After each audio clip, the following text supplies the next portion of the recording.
Hello friend, ये environment engineering का ये पार्ट 2 वीडियो है जिसमें हम लोग डिस्कस करेंगे आगे various method to determine the head loss due to pipe. जो पाइप का कनेक्शन होता है वाटर सप्लाई के लिए, उसमें क्या क्या लॉसेस हो सकते हैं, आपको उसको कैसे कैलकुलेट करना है। हो सकता है ये क्वेश्चन आ जाए आपको कि आपको लिखना है कि various method for determine the head loss in pipes. Pipe में कितने प्रकार के हेड लॉस होते हैं डिस्क्राइब करिए। तो फार्मूले लिखना है और बस उसी को डिस्क्राइब कर देना है कि इस फार्मूले में कौन सी वैल्यू क्या रिप्रेजेंट करती है। ठीक है, तो क्विक रिवीजन कर रहे हैं। उसके पहले मैं आपको एक चीज़ नई बात बताता हूँ। नई बात ये है कि अगर जैसे क्या है, वाटर सप्लाई है कोई और आपको कनेक्शन करना है पाइप का, कोई वाटर सप्लाई है और पाइप का कनेक्शन करना होता है। ठीक है, तो पाइप के कनेक्शन को किस प्रकार से किया जाता है, पाइप के कनेक्शन को हम किस प्रकार से रिप्रेजेंट करेंगे, तो एक फ्लो डायग्राम से रिप्रेजेंट किया जा सकता है। जैसे आपने वाटर सप्लाई में मेन पाइप होती है, फिर डिस्ट्रीब्यूशन पाइप होती है, ठीक है, फिर बिल्डिंग से कनेक्टेड पाइप होती है जिसे सर्विस पाइप बोला जाता है। ठीक, सर्विस पाइप से पहले ही कनेक्शन दिया जाता है। तो इस तरह के फ्लो डायग्राम में भी कभी कभी क्वेश्चन पूछा जा सकता है। तो मैं एक फ्लो डायग्राम आपको दिखा देता हूँ। जैसे ये है फ्लो डायग्राम, दिख रहा होगा आपको फिगर में। पंपिंग सिस्टम एंड कनेक्शन, कैसे देखो कनेक्शन किया जाता है। ये वाटर टू बिल्डिंग, ये बिल्डिंग की तरफ जाएगा। ठीक है, यहाँ से बिल्डिंग के पहले ये एक सिस्टम होता है जिसमें यहाँ पे क्या होती है, एक टोटी लगी होती है।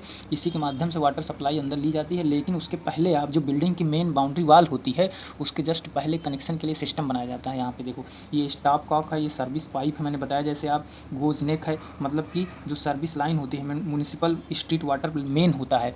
यहाँ से पाइप का कनेक्शन आप कर सकते हो।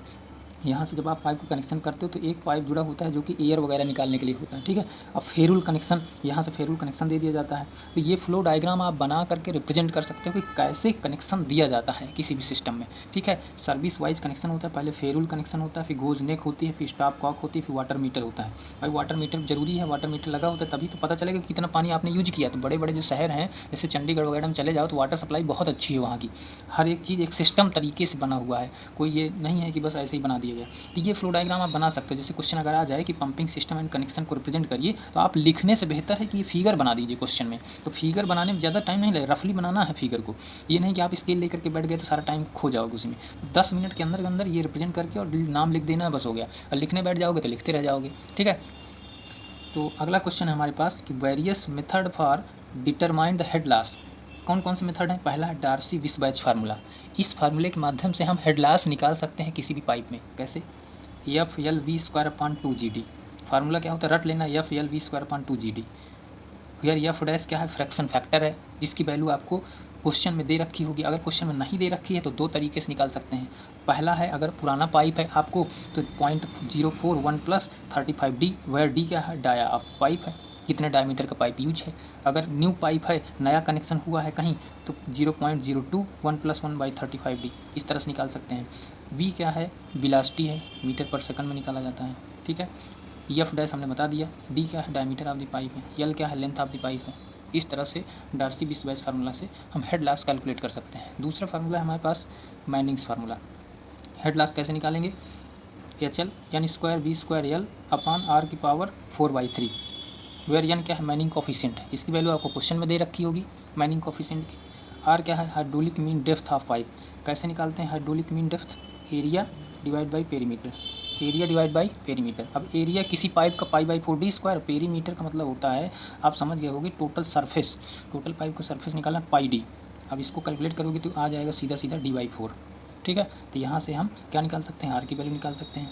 अब हमें यल पता ही होता है, आर का। अच्छा देखो, बिलास्टी का फार्मूला एक इस तरह से भी कैलकुलेट किया जा सकता है मैनिंग्स फार्मूले में। अगर डायरेक्टली आपको बिलास्टी निकालना है तो 1/n आर की power 2/3 under root yes.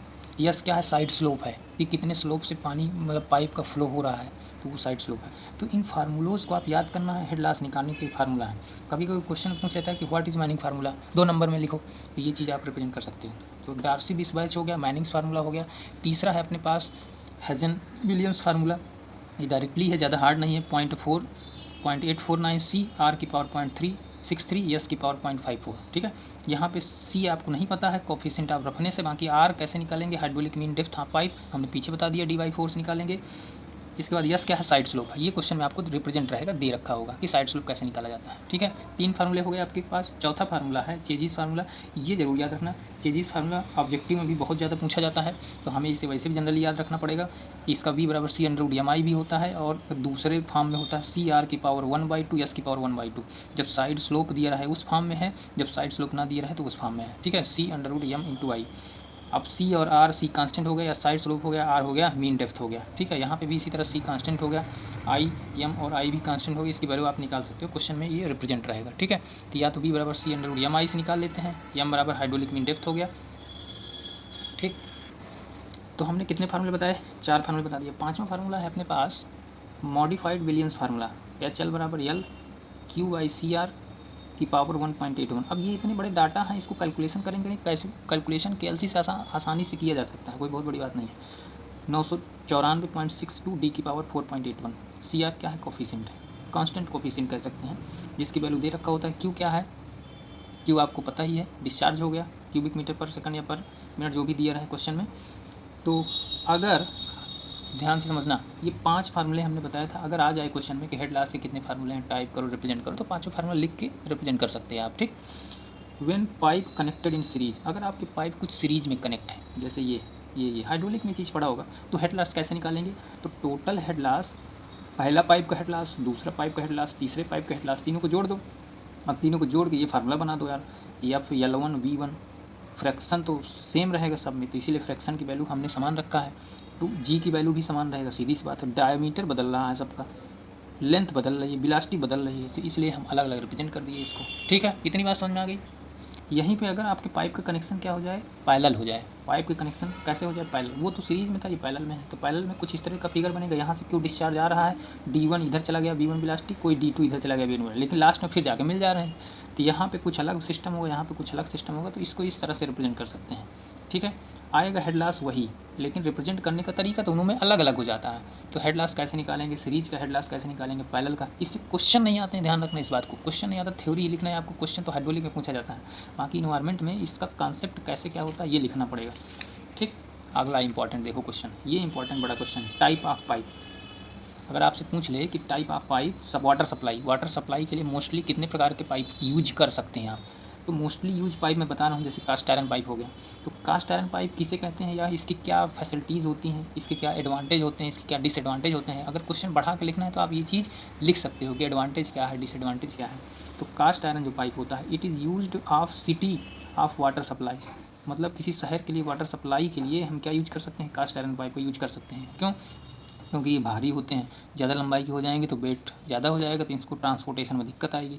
It is resistance to corrosion and may be at 100 years, मतलब 100 साल तक इसकी लाइफ हो सकती है, लेकिन इससे ज़्यादा आप चलाने का प्रयास करोगे तो क्रोजन होने लगेगा। ठीक है, length of cast iron pipe is mostly 3.5 metre से 6 मीटर जनरली यूज, मतलब लेंथ 3.5 से 6 मीटर के बीच में रख सकते हैं आप, ज़्यादातर इसी लेंथ के यूज होते हैं। लेंथ बढ़ाओगे तो वेट ज़्यादा हो जाएगा, लेंथ छोटी करोगे तो कनेक्शन में दिक्कत आएगी। ठीक है, तो diameter of the 1.2 metre, diameter इतने मीटर तक यूज कर सकते हैं। ठीक है, ये इससे है, या इससे ज़्यादा यूज कर सकते हैं, इससे ज़्यादा नहीं यूज करेंगे। ठीक, देखो अब इसी में से आप एडवांटेज छांट सकते हो, डिसएडवांटेज मैं बता रहा हूँ। Break easily due to hard brittle material, भाई सीधी सी बात है, कास्ट आयरन पाइप है तो हार्ड होगा, अगर ज़्यादा टेम्परेचर हो गया तो क्या होगा, सकता है ब्रिटल हो सकता है या ब्रेक भी कर सकता है। हैवी वेट हमने बताया था, जैसे कि लेंथ बढ़ा दोगे तो हैवी वेट हो जाएगा। Due to difficult to transportation में डिफ़िकल्टी आएगी। तीसरा पॉइंट है प्रेशर मोर दैन 0.7 न्यूटन पर mm² फॉर अनसूटेबल, जब इसमें प्रेशर की वैल्यू 0.7 हो जाती है, इससे ज़्यादा हो जाती है पाइप में, तो ये अनसूटेबल कहलाता है, हो सकता है फट भी जाए पाइप, तो इसलिए ज़्यादा प्रेशर नहीं आना चाहिए। ठीक है, दूसरा पाइप है सीमेंट कंक्रीट पाइप, जो ज़्यादा यूज होता है, इसके पाइप बहुत देखा होगा, वाटर सप्लाई में भी यूज किया जाता है। ठीक है, अब तो नए नए पाइप आ गए हैं, फिलहाल कनेक्शन हो रहे हैं, नया सीरीज चल रहा है उत्तर प्रदेश में। तो this pipe can be made in precast. अब प्री कास्ट क्या है, कास्ट इन सीटू क्या है, प्री कास्ट का मतलब हो गया कि आप निर्माण करके ले गए और साइट पे जाके रिप्रेजेंट कर दिए या लगा दिए। कास्ट इन सीटू का मतलब हो गया कि पाइप का कंस्ट्रक्शन वहीं साइट पर ही किए। ठीक है, तो ये दोनों में डिफरेंस है, बेसिक डिफरेंस मैं बता दिया। And plain RCC pipe, prestressed concrete pipe, किस किस चीज़ से बन सकता है cement concrete pipe, precast से बन सकता है, कास्ट इन सीटू से बन सकता है, प्लेन PCC से भी बनाया जा सकता है, RCC का भी बनाया जा सकता है। तो इस तरह से पाइप बनाते हैं सीमेंट कंक्रीट पाइप। ठीक है, 15 मीटर तक यूज कर सकते हैं, अप टू 15 मीटर लेंथ।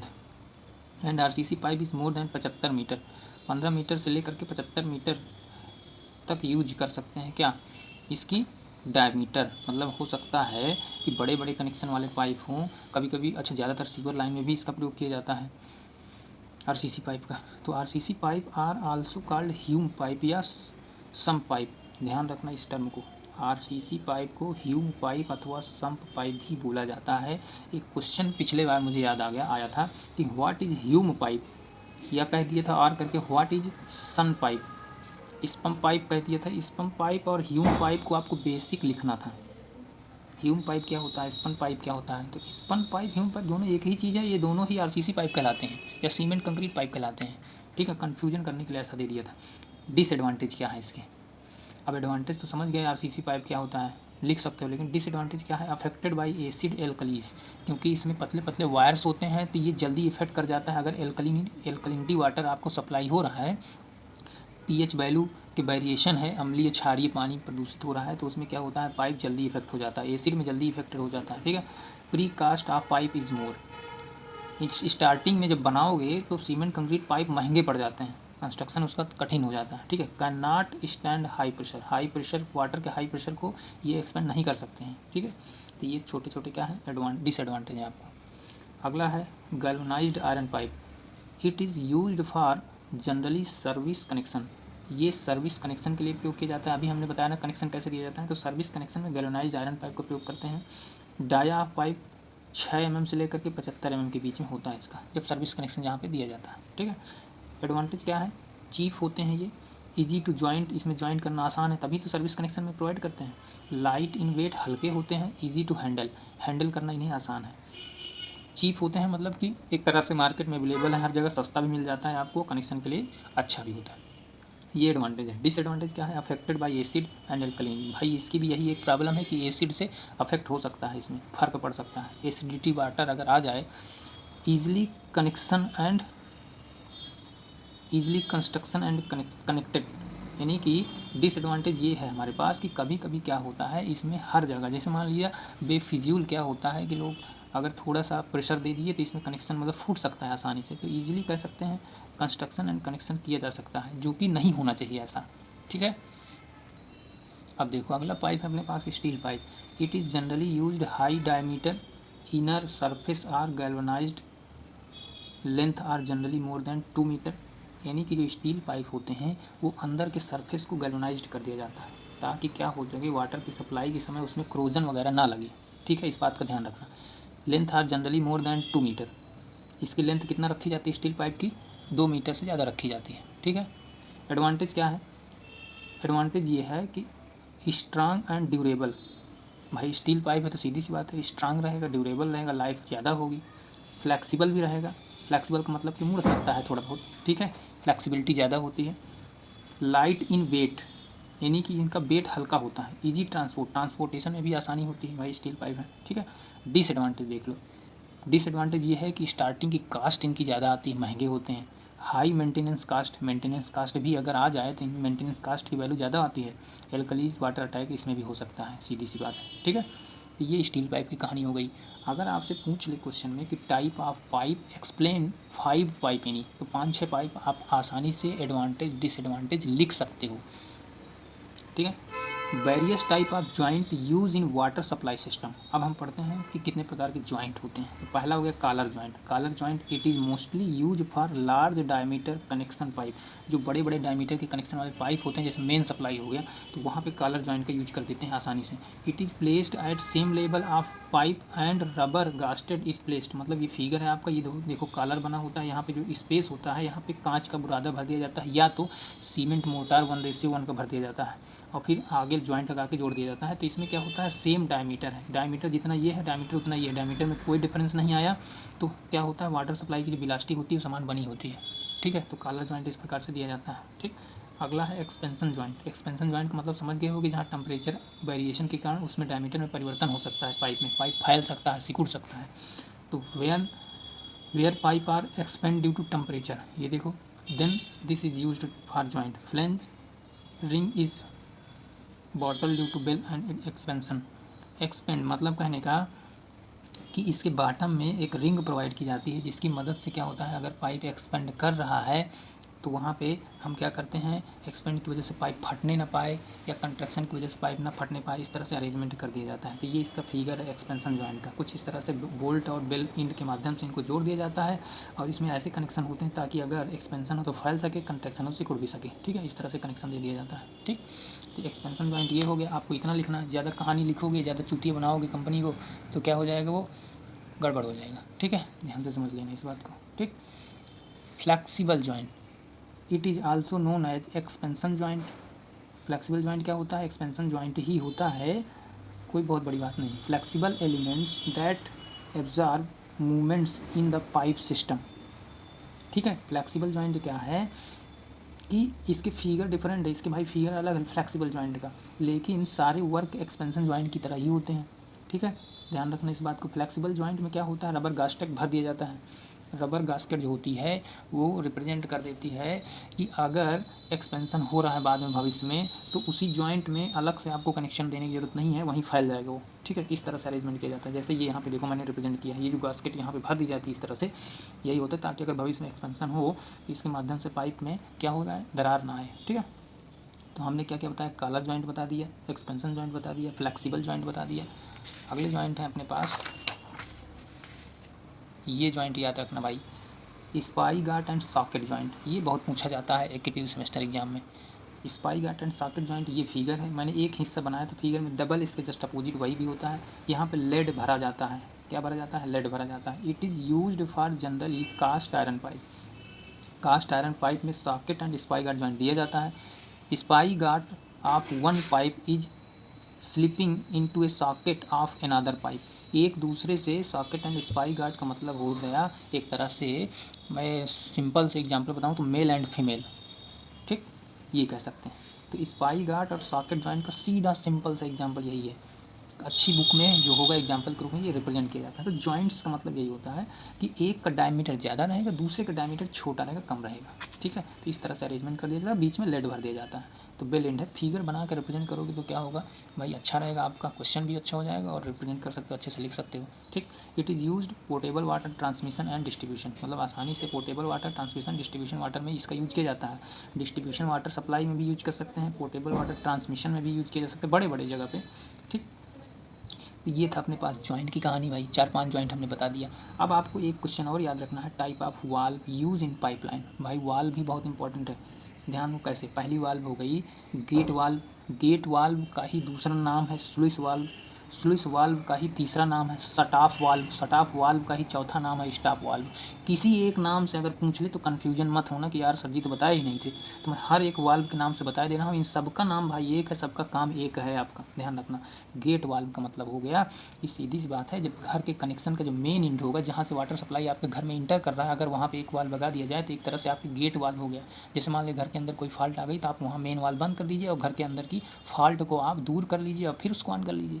तो उसी तरह होता है इसमें भी, वाटर सप्लाई के बड़े एरिया में, जैसे कोई बहुत बड़ा एरिया है, बहुत बड़ा ये वाटर सप्लाई का नेटवर्क है, अब यहाँ से पाइपलाइन आ रही है, मेन पाइपलाइन, ये डिस्ट्रीब्यूशन में इस तरह से सप्लाई हो रही है। तो क्या होता है, ग्रिड आयरन, इसे या फिर कह सकते हैं ग्रिड आयरन सिस्टम है कोई, या रिंग सिस्टम है, जो भी सिस्टम है, तो यहाँ पे वाल लगा दिया जाता है, यहाँ पे पानी की सप्लाई बंद कर देते हैं और अंदर रिपेयरिंग करके फिर इसको ऑन कर देते हैं। तो ये जो कनेक्शन होता है यहाँ पे जो वाल्व लगाते हैं उसी को बोला जाता है गेट वाल्व बोला जाता है। ठीक, this valve is control the flow of water through pipe. ठीक है, they are provided in state pipeline at 150 to 200 metre इनवर्सल्स,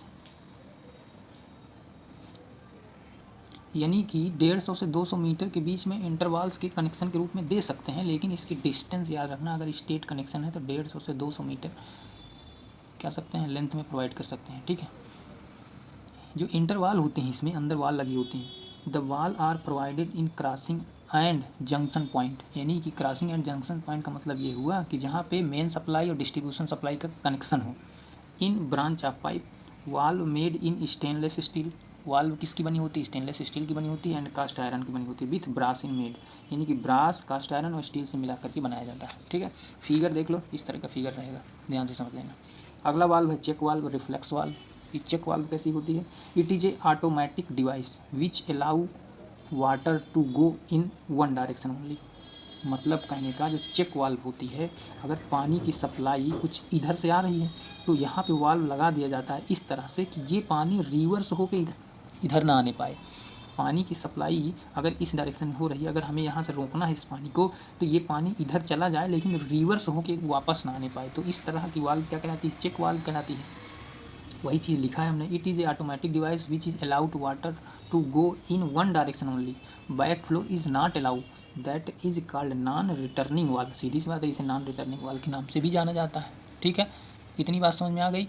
non returning valve, it is provide generally in pumping set on a delivery side.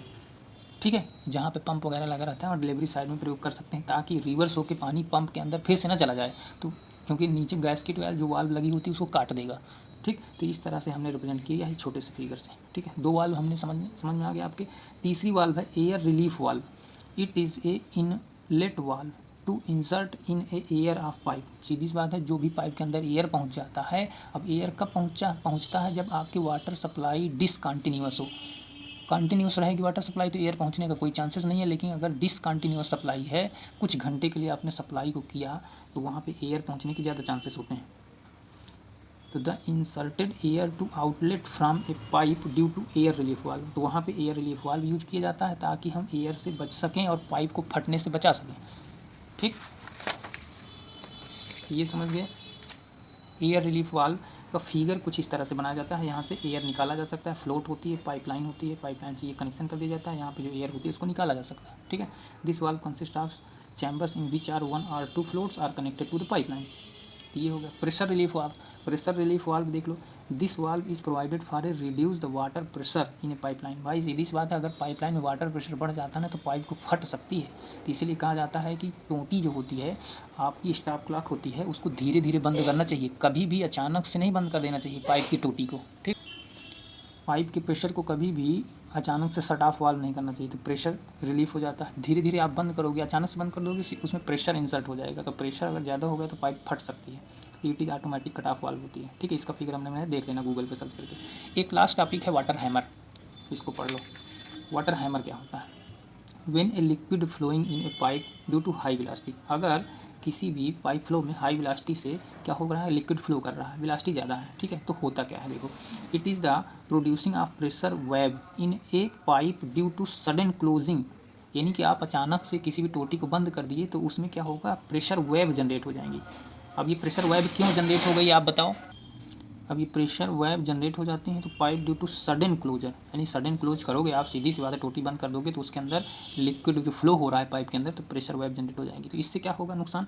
इससे ये नुकसान होगा कि अचानक से क्या होगा, ये पाइप को फट सकता है। तो हम कितना प्रेशर फोर्स आ जाता है, तो देखो ध्यान से देखो, ये वी वेलोसिटी से पाइप में फ्लो हो रहा है वाटर, आपने यहाँ पे एक वाल्व लगा के इसको बंद कर दिया पाइप को। ठीक है, वाल्व लगा के बंद कर दिया, तो ये पाइप में जो वाटर फ्लो हो रहा था रिवर्स डायरेक्शन में आएगा, तो रिवर्स डायरेक्शन में आएगा, यानी कि वेलोसिटी यहाँ पे जीरो हो जाएगी इन टाइम्स टी समय में, कुछ समय में। तो यल लेंथ ये चला पाइप और रिवर्स होकर फिर यल लेंथ अगर चलेगा तो ये जो हो जाए फोर्स जनरेट होगा, मास इंटू एक्सेलरेशन। हमने इनिशियल वेलोसिटी भी लिया, फाइनल वेलोसिटी जीरो लिया, तो फोर्स कितना जनरेट हुआ, mv/t, mv/t। तो इतना फोर्स आया जो पाइप को धक्का लगा सकता है, पाइप को फट सकता है, फाड़ सकता है, इतना इसमें प्रेशर होता है। तो ये हो गया pressure force due to water hammer, इसी को बोला जाता है वाटर हैमर, यानी कि वाटर हैमर लगा के इतना फोर्स लगा सकता है in terms of surface of pipeline. The closure of valve generate in pressure valve in this phenomena is known as water hammer. ये जो फिनोमेना होता है वाटर हैमर कहलाता है। इसकी बहुत बड़ी कहानी है, लेकिन क्या है, इन 4 टर्म में आपको लिखना है। 2 नंबर में क्वेश्चन पूछा जाता है 2 मार्क्स में। अब इतना रिप्रेजेंट कर दोगे सफिशिएंट है, इसमें और कुछ करने की जरूरत नहीं है, 2 नंबर में इतना सफिशिएंट है। तो ये जो पहली यूनिट की कहानी थी भाई साहब वाटर सप्लाई सिस्टम की, ये हमने रिप्रेजेंट करके आपको बता दिया। 20 नंबर आपके क्वेश्चन में आएंगे, 20 मार्क्स यहाँ से आपको कन्फर्म आएगा। मैं फिर से एक बार बता देता हूँ, पहला क्वेश्चन आपको याद रखना है इसमें कि ये याद रखना है एक न्यूमेरिकल, कौन सा न्यूमेरिकल, पॉपुलेशन का न्यूमेरिकल, पॉपुलेशन फॉरकास्ट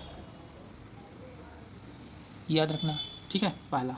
दूसरा क्वेश्चन कि कितने मेथड होते हैं कैलकुलेशन, कैलकुलेशन ऑफ मेथड।